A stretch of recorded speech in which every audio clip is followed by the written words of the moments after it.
The year is 2023. The setting is the County Agricultural Museum, a quiet place on a Tuesday afternoon. Dust motes dance in the shafts of sunlight. The air smells of old wood and polished steel. A man named Arthur Vance stands before an exhibit. Arthur is the regional director for the State Historical Society. He is here to approve a new plaque. He holds a draft in his hand, reading the words. The exhibit is a tractor, an International Harvester Farmall 806, made in 1966. The red paint is faded but honest. The tires are cracked with age. The seat is worn smooth. Arthur reads the first paragraph.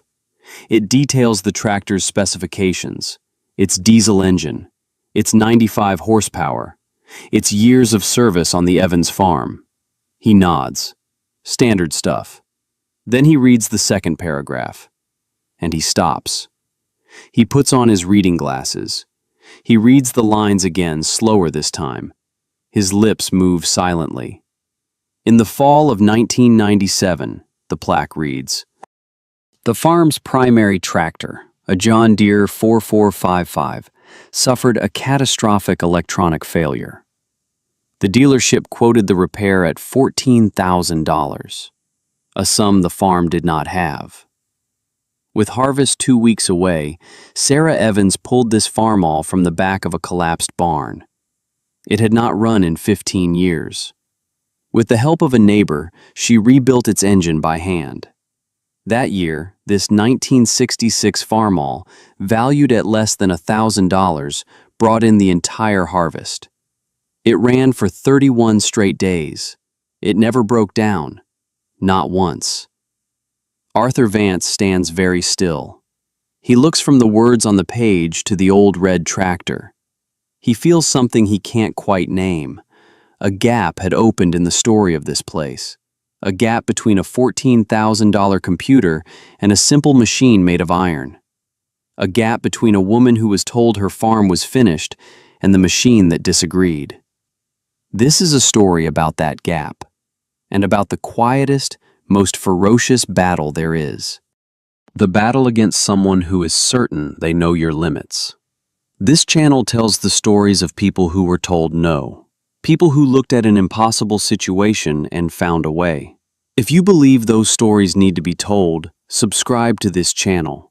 Because what happened after that harvest changed more than just one farm. It changed a whole county. Let's go back. Back to 1997. Back to the dust and the worry. Sarah Evans was 24 years old. She stood in the yard of her family's farm. The farm her great-grandfather had bought with cash in 1932. The farm her grandfather had expanded. The farm her father had nearly lost. He had passed away that spring, a heart attack in the east pasture. He left her with 800 acres of good bottomland and a mountain of debt. He had believed in the new way of farming, bigger, faster, more complex. He had traded his father's simple machines for modern marvels. The centerpiece was the John Deere 4455, a beautiful machine. Air-conditioned cab, computer-controlled transmission. It was the symbol of progress. It was also the anchor chained to the farm's finances. The loan payment was due every November, right after the soybeans came in. That year, the harvest was everything. It wasn't about profit. It was about survival. Sarah walked into the machine shed. The big green tractor sat silent. She climbed into the cab. The key was in the ignition. She turned it. Nothing. Not a click. Not a whine. Just the dead, flat silence of a broken circuit. She checked the battery. It was fine. She checked the terminals. They were clean. The problem was deeper. It was inside the machine's electronic brain, a place she couldn't go with a wrench, a place that required a different kind of key, a laptop, and a technician. She made the call. The man on the other end was Frank Miller. Frank was the service manager at the local John Deere dealership. He was a good man, coached Little League, served on the town council. He had known Sarah's father for 20 years. He had sold him the 4455. He spoke with a gentle, reassuring voice. "Don't you worry, Sarah. We'll get you taken care of. I'll be out there myself this afternoon." Frank Miller arrived around 2 o'clock. His service truck was clean, organized. He moved with the quiet confidence of a man who understood complex systems. He had been a Deere mechanic for 25 years. He believed in the technology. He saw it as the answer to the farmer's prayers. More efficiency, higher yields, less guesswork. He greeted Sarah with a kind, sad smile. "I'm so sorry about your dad," he said. "He was a good man." "Thank you, Frank," she said. "Let's take a look at this thing." Frank opened the side panel of the tractor. He pulled out a thick cable from his truck. He connected it to a port near the engine. The other end he plugged into a ruggedized laptop. He tapped a few keys. Lines of code scrolled across the screen. Sarah watched, feeling helpless. This was a language she did not speak. Her grandfather could rebuild a diesel engine with his eyes closed. Her father could calibrate a planter to the millimeter. But this box of wires was a mystery. Frank stared at the screen for a long time. He sighed. He shook his head slowly. "Well," he said, "it's not good news. The ECU is fried, completely shot, and it looks like it took out the main wiring harness when it went." Sarah didn't know what an ECU was, but she knew what fried and shot meant. "What does that mean, Frank? In terms of fixing it?" Frank closed the laptop. He leaned against the massive front tire. He looked at her with genuine sympathy, the kind of sympathy that is more painful than anger. "It means we have to replace the whole system, Sarah. The electronic control unit, the harness, all the sensors. We can get the parts in 3 days, but it's expensive." "How expensive?" Frank hesitated. He didn't want to say the number. He felt like he was delivering a verdict, not a quote. "With parts and labor, you're looking at about $14,000. The air went out of the machine shed. $14,000. It might as well have been $1 million. She had maybe $2,000 in the farm's account. The bank wouldn't extend her another loan, not until the harvest was in. Frank saw the look on her face. He saw the hope drain away. And he did what he thought was the right thing, the kind thing. He tried to soften the blow. He tried to protect her. "Look, Sarah," he said, his voice low and earnest. "I've known your family a long time. I watched your dad struggle. This equipment, it's a huge burden. Maybe this is a sign." "A sign?" "Maybe it's time to think about another way. There are developers looking at land out this way. You could sell, pay off the debt, start fresh. You're young. You could go back to school. You don't have to carry this weight." His words were smooth. They were reasonable. They were backed by 25 years of experience. He was a good man, trying to help a young woman avoid a mistake. He was certain, and that certainty was a wall. Sarah looked at him. She saw the kindness in his eyes. She saw the pity. Not anger, not contempt. Something softer, and in some ways, worse. She looked at the giant green machine. It was supposed to be the future, but it felt like a cage. She said nothing. She just nodded. "Thank you for coming out, Frank. I'll think about it." He patted her arm. "You do that," he said. "I'm not going to be the man who sends you a bill that breaks your family's farm. Just give me a call if you decide. But my advice? Let it go." He packed up his laptop. He drove away, leaving Sarah alone in the silence, with a $14,000 problem, and the kind advice of a man who had already decided she was finished. Have you ever been told you couldn't do something? Not by an enemy, not by a rival, but by someone who genuinely believed they were protecting you. Someone who laid out all the logical reasons for your failure. Someone who was just being realistic. It is the most dangerous limitation there is, because you cannot fight it with anger. You can't argue with its logic. You can only disprove it, and that takes time. It takes work. Drop a comment and tell us about a time someone counted you out, because what Sarah did next wasn't logical. It wasn't realistic. It was something else entirely. She walked back to the farmhouse, the house her great-grandmother had kept. The kitchen table was the same, scratched and scarred with the history of a family. She sat down with the farm's ledger. The numbers confirmed what Frank had said. It was impossible. The debt was a steep cliff. The broken tractor was the final push. Selling was the smart move, the sensible move. Anyone would have understood. She closed the ledger. She put her head in her hands, and she thought of her grandfather. A quiet man with calloused hands. He had distrusted complexity. He believed in things you could fix yourself. He had fought with her father over the purchase of the John Deere. "I don't like it," he had said. "Too many things can go wrong that a man can't see. Too many black boxes." Her father had laughed. "That's the future, Dad. You have to keep up." Her grandfather had just shaken his head. He went out to the old barn, the one at the back of the property, and he said a thing she never forgot. "They took everything except the dirt. The dirt is enough. The iron is simple. Trust the simple things." Sarah stood up from the table. She walked out the back door. She didn't go to the new machine shed. She walked past it. She walked down the lane toward the old dairy barn, the one that had been abandoned in the 80s. Its roof was sagging. One wall had collapsed in a winter storm years ago. The doors hung crooked on their hinges. She pulled one open. The inside was dark. It smelled of hay and dust and time. Sunlight streamed through the broken roof, illuminating junk. Old milking equipment, rusted tools, piles of rotten lumber.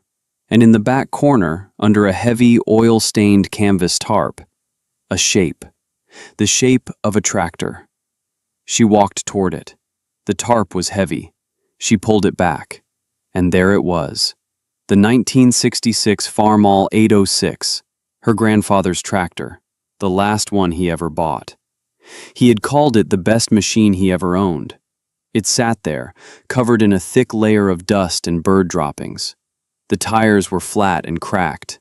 The paint was a dull, lifeless red. A mouse nest was tucked inside the engine compartment. It looked like a relic, a piece of history, not a tool, not a solution. She climbed up onto the operator's platform. The seat was split open, the foam spilling out. The gauges were faded.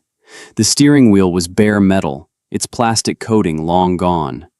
There was no cab, no computer, no black box, just levers, gauges, pedals, and a big diesel engine you could see, you could touch, you could understand.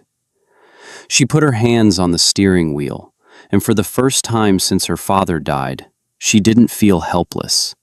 She felt a flicker of something else. Not hope. It wasn't that grand. It was just the simple, physical reality of the machine. This was a problem she could put a wrench on. This was a language she could learn to speak. The dirt is enough. The iron is simple. She climbed down. She walked back to the house. She picked up the phone. She didn't call the bank. She didn't call a real estate agent. She called Ben Carter. Ben Carter was 78 years old. He lived on the next farm over. He had known Sarah's grandfather his whole life. They had farmed side by side for 50 years. Ben still farmed with old equipment. A Massey Ferguson combine from the 70s, an Alice Chalmers tractor from the 60s. His neighbors called him a dinosaur. Ben called himself debt-free. He answered on the second ring. "Ben, it's Sarah Evans."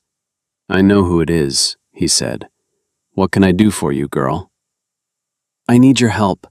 I'm going to get the old 806 running." There was a long pause on the other end of the line. Sarah thought he might laugh, or tell her she was crazy. Instead, he just said 2 words: "I'll get my tools." He arrived an hour later in his dusty Ford pickup. He didn't bring a laptop. He brought 2 big, greasy toolboxes and a set of manuals for the Farmall. Their pages were soft and stained with the fingerprints of decades. He didn't say much. He just walked into the old barn and stood before the tractor. "Your granddad loved this machine," he said. "Let's see if she remembers us." For the next 10 days, they worked, from sunrise to sunset. This was the rebuild. It began with air in the tires. They used a portable compressor that hissed and spat. The old rubber groaned, but it held. Then they drained the fluids. The oil was thick and black, like tar. The diesel in the tank had turned to sludge. The coolant was a rusty soup. They cleaned everything: the fuel tank, the lines, the radiator. They took the engine apart, piece by piece. Ben taught her as they went. "This is your injector pump. It's the heart of the engine. This is your turbo," gives her the breath. "This is how you set the valve lash. Listen for the click." It was a masterclass in mechanical reality. No theories, just steel and oil and tolerances. They replaced the gaskets, the belts, the hoses. They bought the parts from a specialty supplier in Ohio. The total bill was $642, cash. They cleaned the mouse nest out of the alternator. They rewired the starter. They put in new batteries. They timed the engine by hand, turning the big flywheel with a pry bar, aligning the marks, feeling for the compression. On the 10th day, it was time. Everything was back together. The fluids were fresh. The fuel was clean. Ben stood on one side of the engine. Sarah climbed into the seat. "You ready?" he asked. She nodded. "Give her a little ether, just a sniff. Then turn her over. Don't flood it." Sarah's hand was shaking. She pushed the throttle forward. She turned the key. The starter groaned. The engine turned over, slow and heavy. Woomph. Woomph. Woomph. A puff of black smoke coughed from the exhaust stack. Then another. "Come on, baby," Ben whispered. "Come on." She turned the key again. Woomph. Woomph. Woomph, chug, chug. The rhythm changed. A shudder ran through the old iron. And then a roar. A deep, deafening, beautiful roar. The Farmall 806 was alive. Thick black smoke poured from the stack, then cleared to a steady gray haze. The whole barn vibrated with the power of the engine. Sarah felt it in her teeth, in her bones. It was the sound of possibility. Ben Carter had a huge, grease-stained grin on his face. He shouted over the noise. "See? She never forgot." The word got around the county quick. Sarah Evans was trying to farm with that old relic of her grandfather's. The community split. At the co-op, the talk was skeptical. "She's crazy," one farmer said. "That thing will never handle 800 acres. It'll break down every other day. She's just delaying the inevitable," said another.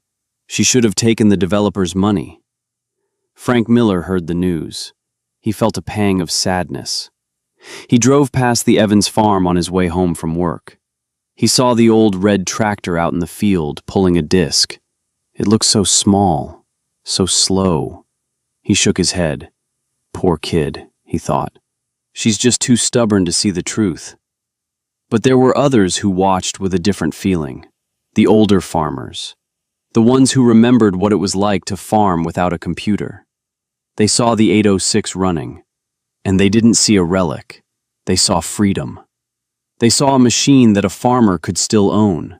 A machine that couldn't be held hostage by a $14,000 black box. They didn't say much. But they started stopping by. One dropped off a spare set of filters. "Just had these lying around," he said. Another showed up with a grease gun. "This one's got a better reach," he mumbled.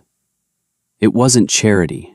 It was a quiet vote of confidence, a recognition of a shared history, a shared knowledge. The harvest began on the 1st of October. Sarah was in the seat of the 806. Ben drove the old Massey combine. It was slow, painfully slow. The new combines could harvest 30 acres in an hour. Ben's old Massey could do maybe 10. The 806 pulled the grain wagon. It didn't have GPS. It didn't have an air-conditioned cab. Sarah wore a dust mask and noise-canceling headphones. She was covered in dirt from dawn till dusk. She learned the language of the machine, the specific pitch of the engine under load, the feel of the clutch, the smell of hot diesel. They worked for 31 straight days, through sun and rain and wind. The big green John Deere sat in the shed, a silent, expensive monument to a different way of thinking. The Farmall never stopped. Its simple, mechanical heart just kept beating. Every night, Sarah would check the fluids, grease the fittings, and she would put her hand on the warm engine block and say thank you. They finished the last field on November 2nd. The grain was in. The elevators were full. Sarah went to the bank. She paid the farm loan for the year. She paid her property taxes. She paid Ben for his time, though he tried to refuse it. And when it was all done, she had $17,000 left, free and clear, her net profit. Contrast math. The Deere dealership wanted $14,000 to fix a computer. Her profit for the entire year was $17,000. If she had fixed the Deere, her net profit would have been $3,000. Not enough to live on. Not enough to prepare for next year. By using the old tractor, she had saved her farm. The numbers were simple, devastating, and they changed everything. Because this is where the story becomes bigger than one farm. This is where a quiet act of defiance becomes a revolution. Let me tell you about the next 25 years. Sarah Evans never bought a new tractor again. She never took out another equipment loan. The fall of 1998, she bought 80 acres of pasture land from a retiring neighbor. Cash. She used the 806 to clear it and plant it in alfalfa. In 2001, she found a Case 1070 tractor at an auction. Another simple, powerful machine from the 1970s. She bought it for $4,000. Cash. She and Ben rebuilt its engine that winter. By 2003, she had a fleet of 4 old, reliable tractors. The Farmall 806, the Case 1070, an Oliver 1855, an Alice Chalmers 190XT. Her machine shed looked like a museum, but it was a working museum. Her repair bills for the entire fleet were less than $1,000 a year. She was teaching herself, learning the old ways. She bought a lathe, a drill press, a welder. She learned to fabricate her own parts. Her neighbors started to notice. The ones who had laughed were now watching her with a new respect. They were struggling. Their new, complex machines were constantly breaking down. A sensor failure could cost $2,000. A transmission computer could cost $10,000. They were trapped on a treadmill of debt and dependency. In 2005, the farm next to hers went bankrupt. The farmer had a brand new fleet of equipment and a debt load he couldn't service. Sarah bought his 400 acres at the foreclosure auction. Cash. She was now farming 1,200 acres. Her operation was one of the most profitable in the county, not because her yields were higher, but because her costs were a fraction of everyone else's. Frank Miller watched from a distance. His dealership was changing. John Deere was pushing new models every year, more technology, more software, more things the farmers couldn't fix themselves. The right to repair was becoming a battle cry. Frank found himself on the front lines of a war he didn't understand. Farmers would come in, angry about a $5,000 bill for a software update. He would try to explain. He would use the company lines, but their faces were hard. He started seeing more old tractors in the fields, red ones, orange ones, green ones from a different era. He saw Sarah Evans at the co-op one day. She was in her late 30s now, confident, quiet. She nodded at him. "Frank," she said. He just nodded back. He didn't know what to say. By 2015, Sarah was farming over 2,000 acres. She had hired 2 full-time employees, young men from the town who wanted to farm but couldn't afford to start. She wasn't just teaching them how to drive a tractor, she was teaching them how to fix one, how to be self-sufficient, how to be free. The quiet witness. Frank Miller saw it all. He saw her name in the paper, honored as Farmer of the Year. He heard about the workshop she was holding, teaching other farmers basic mechanics. His own business was suffering. Fewer new tractor sales. The service department was busy, but the profits were eaten up by expensive diagnostic tools and training. He felt like the world was changing under his feet. The certainties he had built his life on were crumbling. The kindness he had offered Sarah all those years ago now felt like something else. It felt like arrogance. It felt like a mistake. A profound, generational mistake. The year is 2022, 25 years after the harvest that changed everything. Frank Miller is 65 years old. He is closing his dealership. The building has been sold to a national auto parts chain. The John Deere Corporation wanted him to invest $500,000 in a new showroom and service center. He couldn't do it. He wouldn't do it. He spent the last week cleaning out his office, throwing away decades of sales brochures and service bulletins. On the final day, he got in his truck. But he didn't go home. He drove out of town, out onto the county roads. He drove to the Evans farm. He hadn't been there in 25 years. It was transformed. The old farmhouse was beautifully restored. A new, massive machine shed stood where the collapsed dairy barn had been. The yard was neat, organized. He pulled into the driveway and shut off his truck. He just sat there for a minute. He saw a line of tractors parked by the shed. All of them old. All of them immaculate. A big red Steiger. A white Minneapolis Moline. The old Farmall 806. Sarah came out of the workshop. She was in her late 40s. Her hair had streaks of gray. Her hands were stained with grease. She walked over to his truck. She wasn't smiling, but she wasn't hostile. She just waited. Frank got out of the truck. He felt old. "Frank Miller," he said, as if she might not remember. "I remember," she said. He looked around at the farm, at the evidence of decades of hard, smart work. "I came to say something," he said. His voice was quiet. "I was wrong. That day. Back in '97. I was wrong." He expected her to say something. To say, "It's okay," or "Don't worry about it." She just stood there, looking at him, letting the words hang in the air. "I thought I was helping you," he continued. "I thought I was being kind. I looked at your situation and I was so sure, so certain I knew how your story was supposed to end." He finally met her eyes. "I'm sorry." Sarah was silent for a long moment. The wind blew across the open fields. Then she spoke. Her voice was not triumphant. It was not angry. It was devastatingly quiet and factual. "You told me I couldn't," she said. "You sounded so reasonable. All you saw was a broken machine and a girl in trouble. You didn't see me." She paused. "You didn't see my grandfather. You didn't see the dirt."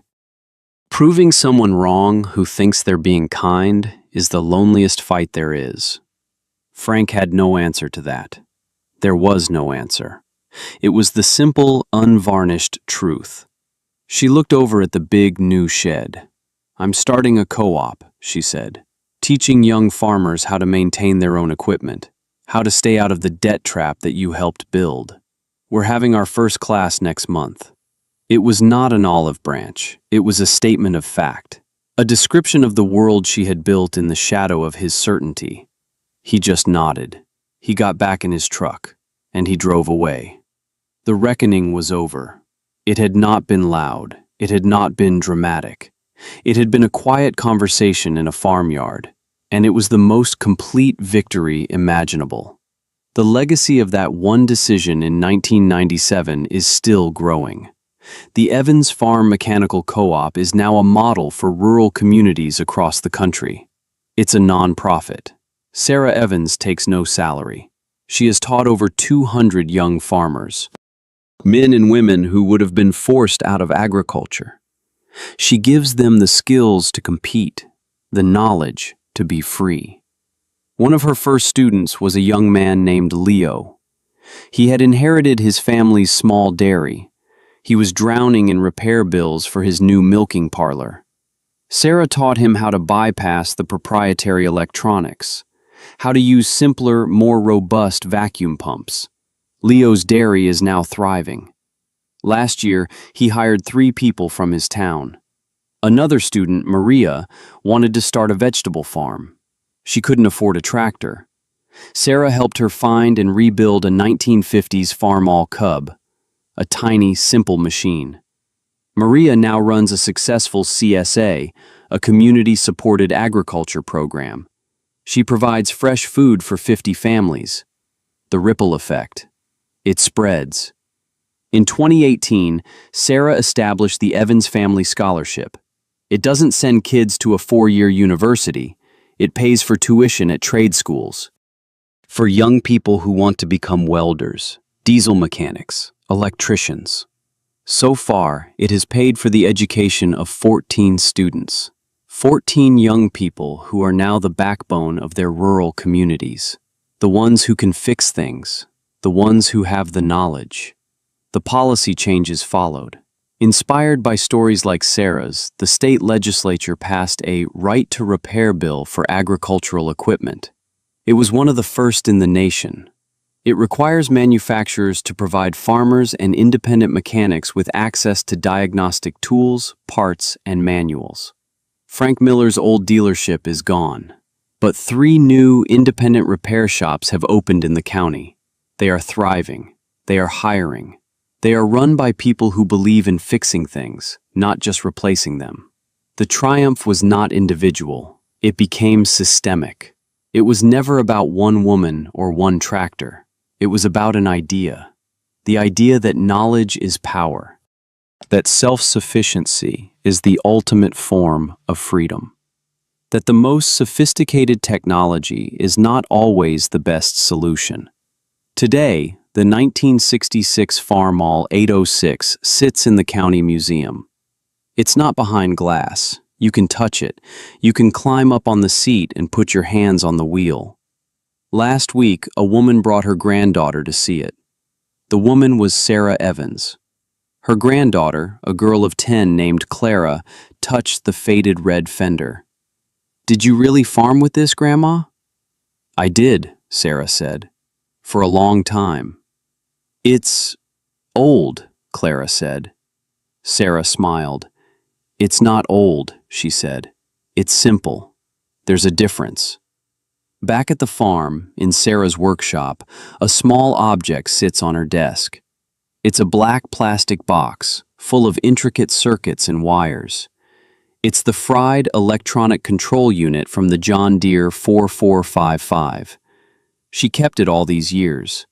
It serves as a paperweight and a reminder.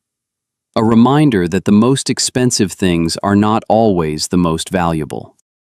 A reminder of what happens when you let someone else define your limits. A reminder of the day she chose the simple iron over the complex box. The day she chose to trust herself. Right now, somewhere in the world, someone is being told they can't. Someone is being shown a spreadsheet, a diagnostic report, a balance sheet. And they are being told that their dream is impossible. That the logical, sensible, reasonable thing to do is to quit. And the person telling them this might be a good person, a kind person, someone who genuinely believes they are helping. This story is a reminder that their certainty is not your reality. Their logic does not have to be your future. Sometimes, the answer isn't in the new and the complex. It's in the old and the simple. In the knowledge that lives in your hands. In the wisdom passed down from a grandfather. In the fundamental truth of the dirt beneath your feet. The dirt is enough. If this story means something to you, subscribe to this channel. We tell the stories of the quiet fighters. The ones who prove the world wrong, not with speeches, but with decades of work. Leave a comment below and tell us about a piece of old wisdom that has helped you in your life. And share this story with someone who needs to be reminded, someone who is standing in front of their own broken machine, someone who needs to hear that they have the power to rebuild, to fight, to win.